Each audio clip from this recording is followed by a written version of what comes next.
All right, today we're going to be making apple carrot muffins. Really delicious. Don't worry about the carrots so much. You're not going to taste them. They're still going to taste delicious like muffins. I just find the apple carrot flavor like a carrot cake. I do like that during the holiday season. It's more of a fall type of dish, but obviously the fall bleeds into this Christmas time. So if you're feeling like, it is the holiday season, but I miss a little bit of that fall feeling, this is the recipe for you. So we're gonna first start off with our wet ingredients and then add the dry ingredients as we go. And so to start off with our wet ingredients, and by the way, this is all the ingredients that we're gonna need for this recipe. So for this recipe, we're gonna start off with a good base, which is 100% pure pumpkin puree. And we're gonna be going in with roughly a quarter cup of this pumpkin puree, which takes me out of this can. Now, pumpkin puree is going to provide a nice consistency to our muffins to keep everything moist. It is a great low-calorie cooking ingredient. And to be honest, the pumpkin doesn't really shine through. Pure pumpkin doesn't have too strong of a flavor. And so it really just is about the consistency. Although, you know, the more you use, the more pumpkin flavor you might get out of it. So if you're a fan of pumpkin, you might be able to get away with putting a little bit more in there. So about a quarter cup of pure pumpkin puree to start off with. Next, star of the show, we are making apple carrot muffins. And so that means that we're gonna be putting in some applesauce. So this is unsweetened applesauce, which is gonna give a great apple flavor as well as the consistency. It's already mashed up, it's already in that sauce. So we can create a good moistness to our cake while providing the apple flavor. And make sure you get the unsweetened version because the unsweetened version has less sugar, less calories, less problems. That's the name of the game at the end of the day, all right? So we're going to be going in with roughly a cup of our unsweetened applesauce. And you guys will notice in a lot of my cooking, I use the eyeball test. The reason I do this because I've been doing this a decent amount of time, a few years, so I have a good idea of what measurements are. If you are a beginner, I would highly advise do not use the eyeball test. Use your measuring tools around you. Use a measuring cup to pour everything in, right? Or teaspoons, things like that, because a lot of the calories might sneak up on you when you think you might only be putting in 1 cup, but you actually put in 2, so you're only accounting for half the calories you're actually eating. Then comes a whole host of problems. So make sure you use your measuring cups and your measuring tools if you are not too keen on the whole measuring, weighing stuff out. So we got these 2 in there. Next, we're going to be putting in 1 egg and some egg whites. So the reason why I keep 1 whole egg in there is because the yolk binds everything together, and I find that 1 yolk out of the entire recipe is going to add like only 8 calories per muffin, so it's not that big of a deal. And for the amount that it's important for that yolk to bind everything together, I find that to be much better. Of course, I'm not going to be using all whole eggs because that'll add tons and tons of calories to it, but we'll be going in with 1 whole egg and just about 6 tablespoons, which comes out to roughly 100 grams of egg whites. So our wet ingredients are almost done, but I'm actually going to be mashing this together first, just giving it a quick stir, just to combine everything together. Make sure that yolk is incorporated into all the wetness right now. For our last, or almost last, wet ingredient, we're going to be going in with a quarter cup of our non-fat Greek yogurt, vanilla flavored. And so non-fat Greek yogurt is a lot lower in calories than regular yogurt and a lot higher in protein, which is what we want because that'll make it overall healthier, keep you satiated. Still tastes delicious. This is vanilla flavor, doesn't add much extra calories at all. Great cooking ingredient as well. On top of that, we're also going to be adding in 2 teaspoons of pure vanilla extract. I'm using this cap as my measurement of a teaspoon because it's about that much. We're going with 2 teaspoons of vanilla extract. If you use plain non-fat Greek yogurt, you can probably put about 4 teaspoons of vanilla extract just to give it more of that vanilla flavor. So that's all of our wet ingredients.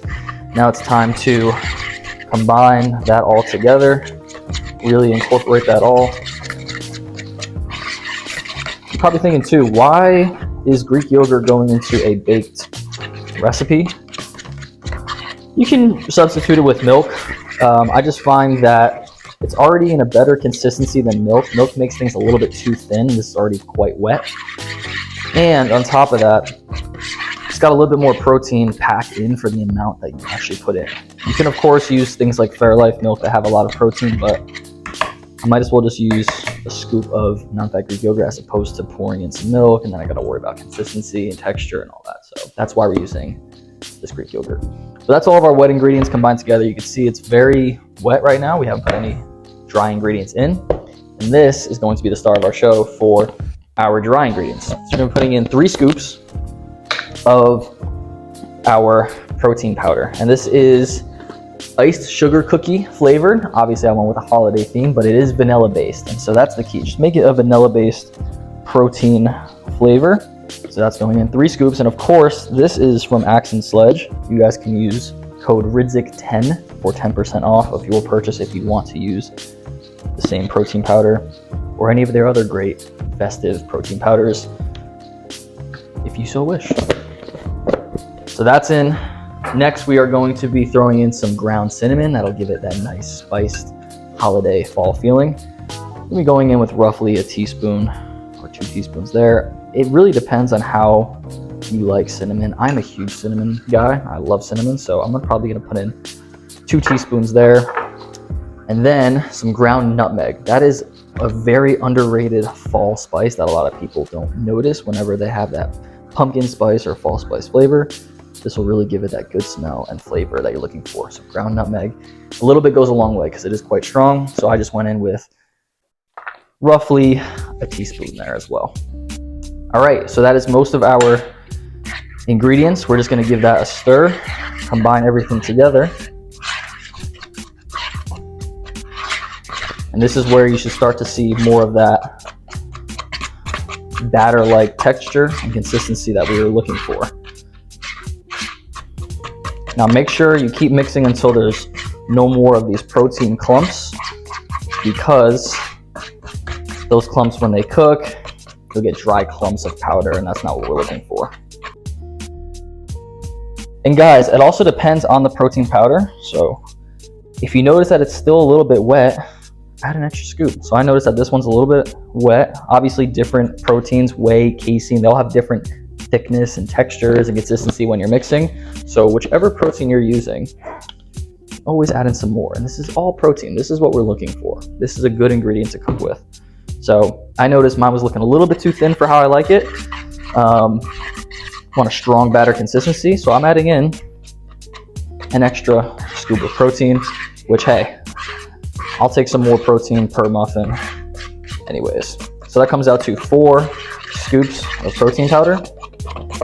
Combine that all together. All right, that's what we're looking for. So a little bit better. Comes off a fork or spoon, thick, not too thin. It's not too much like a cake batter. So we're making muffins, not cupcakes. But it's almost like pancake texture. If you ever made pancakes before, that's what we're looking for. But we're almost done here. Last ingredient, of course, is an apple carrot muffin. So we got to add in our shredded carrots. I'm just using pre-shredded carrots. If you guys don't have that, you guys can just buy regular carrots, shred them up yourselves. But I'm just going to use the pre-shredded carrots. They're already clean, they're already washed. So I'll be going in with as much as you want because they're very low calorie dense food. It's vegetable, which are typically very low calories. So I'm going to be going in with roughly a cup of shredded carrots. If you don't like carrots as much, you can add a little less. If you like them more, add a little bit more.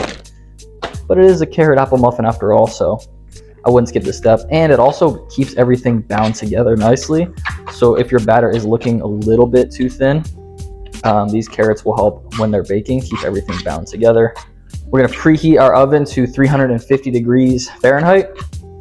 We're gonna put them into our cupcake molds so we can actually make muffins, or a muffin mold dish. And we're gonna bake them for roughly 12 to 15 minutes, and we're gonna check the consistency. But for the first step before that, we're gonna prep our cupcake dish. All right, so We're now going to be putting in our apple carrot muffins into the tin. It's just as simple as getting a cupcake pan like this, makes 12 muffins. And so we're just gonna be spraying it with some nonstick really quick, just a quick around the edge. Obviously it has like very little calories, but still a few. So do your best to try to get around the edges, 'cause that's where it sticks. All right, now we're gonna evenly scoop our batter into each of these.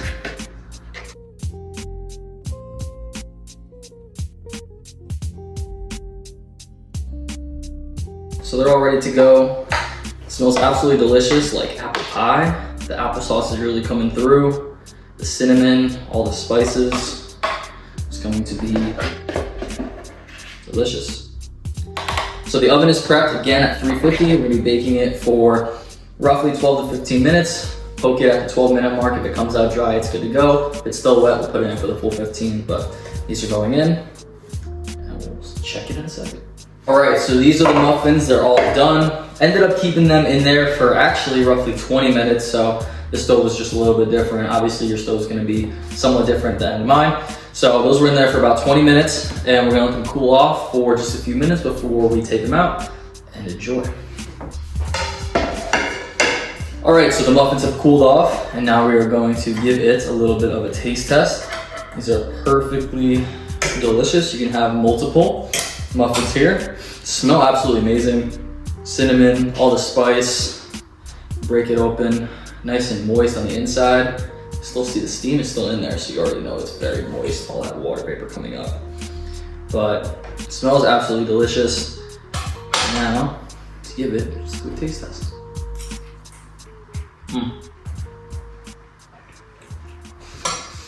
Whew, so hot, but delicious, sweet. Honestly tastes like fall in my mouth.